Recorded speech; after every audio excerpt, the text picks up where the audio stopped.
Some interesting things have come up in the comments recently. The use of hobbles. Some people are super against it. Some people say they're the best thing in the world. I would say that we generally don't hobble train the horses. However, there are some advantages if done correctly.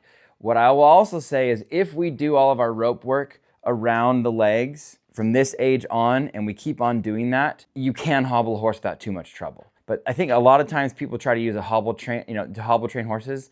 Without training them, they just try to break a horse with hobbles. And if you do that, you can cause severe injuries and you can have all kinds of problems. A lot of people say that you can hobble a horse instead of tying them. My argument would be that I think every horse should be able to do pretty much anything. So I would argue that you need to be able to have your horse be able to be tied, straight tied and cross tied, and it should be able to be hobbled. If we are ever going to hobble a horse, it would typically be around 4 years old when they're a little bit more developed, but we haven't had to do it in quite some time because we've been able to get a lot done with the ropes. Ground tying is another great way to get a horse to stand still without having to have hobbles on. So I'm not 100% against them. I'm not 100% for them. We have used them in the past on certain in certain situations, but I would say that training a horse to be able to hobble is phenomenal. Training a horse by breaking it with hobbles can be really detrimental, and it can cause all kinds of physical and mental issues, especially with trust later on, if all of a sudden you strap some hobbles on and turn it out and just see what happens. That's my take on hobbles. We definitely don't do it at this age. I know you can. I'm gonna work on ropes and those kinds of things and manually picking up his feet, and I'm gonna make him tie right away. Soft tie.